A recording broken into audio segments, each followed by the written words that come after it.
ഒരു different environment, പിന്നെ ഇത്രയും വലിയ ജഡ്ജസ് അല്ലേ. എന്തായാലും എങ്ങനെ പാടി എന്ന് നമുക്ക് അവിടെ തന്നെ ചോദിക്കാം.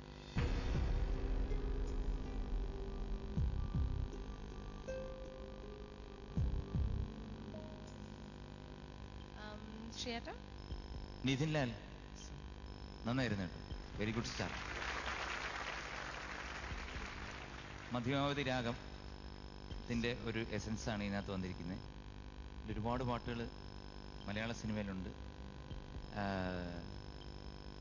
മോന് ഭാവം കുറച്ച് കുറഞ്ഞു പോയി എന്നാണ് എനിക്ക് തോന്നുന്നത്. കാരണം ഒരു ചെമ്പനീർ പൂവിറുത്ത് ഞാനോമലേ, ആ ഒരു ഭാവം എനിക്ക് അങ്ങോട്ട് വന്നില്ല. ഒന്ന് പിന്നെ ഞാൻ ഒരുപാട് എഴുതി വെച്ചിട്ടുണ്ട് കേട്ടോ. സുഗന്ധം പരത്തും, അതൊന്ന് പാടിക്കും. സുഗന്ധം സുഗന്ധം സുഗന്ധം, ഇതൊക്കെ ആ രാഗത്തിലുള്ളൊരു പിടുത്തമാണ്.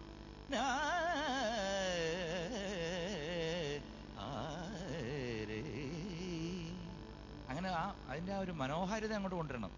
ടോട്ടലി എനിക്ക് പാട്ട് മോന്റെ ഒരു ടോട്ടൽ എഫക്റ്റ് നോക്കിക്കഴിഞ്ഞാൽ നന്നായിരുന്നു. വോയിസ് ഒക്കെ നല്ല ക്ലാരിറ്റി ഉണ്ടായിരുന്നു, അതൊക്കെ ശരിയാണ്. പക്ഷെ എനിക്കിതാണ് ടോട്ടലായിട്ടൊരു ഇംപ്രഷൻ ക്രിയേറ്റ് ചെയ്യാൻ പറ്റുമോ എന്നൊരു ചെറിയ സംശയമുണ്ട്. എന്തായാലും പ്രാക്ടീസ് ചെയ്യാൻ ഞാൻ ഈ പറഞ്ഞ കാര്യങ്ങൾ. All the best. I'm giving you 22 on 30. Sarath sir. നന്നായിരുന്നു. അപ്പൊ എനിക്ക് മോൻ ശ്രദ്ധിക്കേണ്ട കാര്യം ശ്രുതി ഫസ്റ്റ്, ഭാവം കേട്ടോ, ഇത് രണ്ടും പോവരുത്. അപ്പോ ഇതൊക്കെയാണ് ഞാൻ ശ്രുതി എന്ന് അവിടെ എഴുതിയേക്കുന്നത് കേട്ടോ. അത് എനിക്ക് ഭയങ്കരമായിട്ട് തോന്നിയ ആ സുഗന്ധവും ഒക്കെയാണ് കേട്ടോ. അത് ശ്രദ്ധിച്ചോണം മോൻ. ക്ലാസിക്കൽ പഠിക്കുന്നുണ്ടോ? ഉണ്ട്. എത്ര വർഷമായി? 6 കൊല്ലമായി. 6 വർഷമായി. 6 പ്രാക്ടീസ് ചെയ്യാറില്ലേ മോനെ വീട്ടില്? രാവിലെയൊക്കെ പാടും എണീറ്റ്? രാവിലെ എണീക്കാറേ ഇല്ലല്ലേ? എണീറ്റിട്ട് വേണ്ടേ പാടാൻ? മോനെ ഇങ്ങനെ ഉഴപ്പടിക്കരുത് കേട്ടോ. രാവിലെ എണീച്ച് പാടണം, വൈകുന്നേരം പാടണം. അറ്റ്ലീസ്റ്റ് 2 hours നിങ്ങൾക്ക് സംഗീതത്തിന് വേണ്ടി കളയാൻ പറ്റിയില്ലെങ്കിൽ സോറി മക്കളെ കേട്ടോ. രാവിലെ 1 മണിക്കൂർ, വൈകുന്നേരം 1 മണിക്കൂർ മസ്റ്റായിട്ട് പാടണം കേട്ടോ. സ്ട്രെയിൻ ചെയ്ത് കൊളാക്കാനല്ല പറയുന്നത്, സാധകം ചെയ്യാനാണ് പറയുന്നത് കേട്ടോ മോനെ. All the best. 22 marks. 22 on 30. ചിത്ര ചേച്ചി. ആ കൂടെ നന്നായിട്ട് പാടിയിട്ടുണ്ട് കേട്ടോ.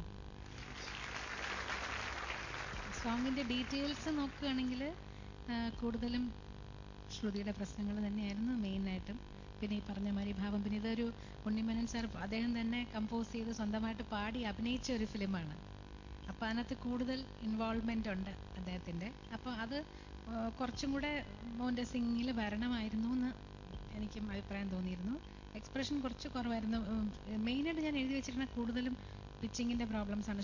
സുഗന്ധം, ഒരു വേള നിന്നേർക്കൂ, പറയൂ, നിറഞ്ഞ സ്നേഹമാം, ഒരു വാക്കിനാൽ തൊട്ടു. ഞാൻ മേലത്തെ മോളിൽ പോകുന്ന ഷഡ്ജമം ആണ് കൂടുതൽ ചേരാൻ ബുദ്ധിമുട്ട് തോന്നിയത്.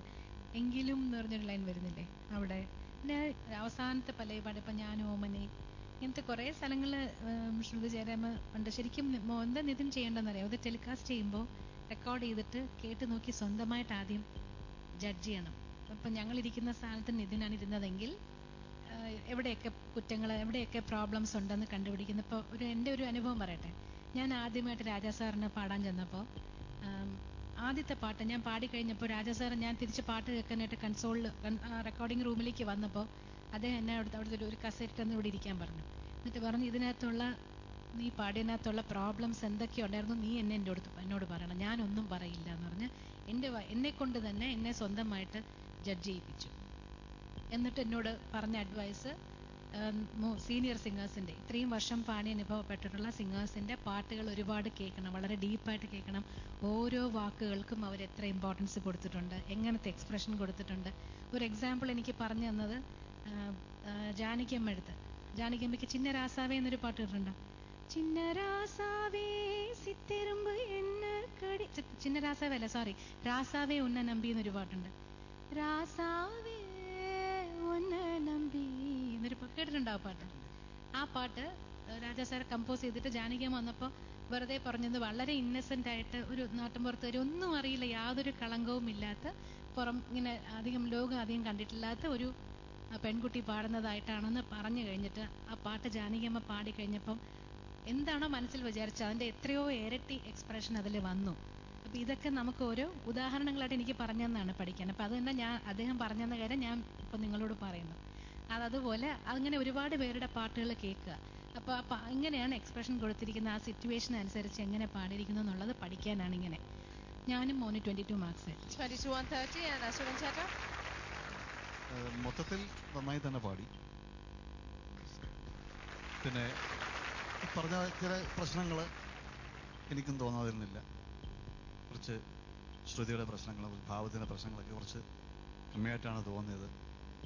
അത് ഈ പറഞ്ഞ പോലെ പ്രാക്ടീസിൻ്റെ ഒരു അഭാവമായിട്ടാണ് അത് കേൾക്കുമ്പോൾ നമുക്ക് തോന്നുന്നു. പ്രാക്ടീസ് ചെയ്താൽ വളരെ നന്നായിട്ട് തന്നെ മുന്നോട്ട് വരുമെന്നാണ് എൻ്റെ വിശ്വാസം. 6 mark 6 out of 10. Thank you ചേട്ടാ. Total marks 22 plus 22 plus 22 plus 6 72. 72 മാർക്സാണ് രചനയുടെ judges നൽകിയിരിക്കുന്നത്.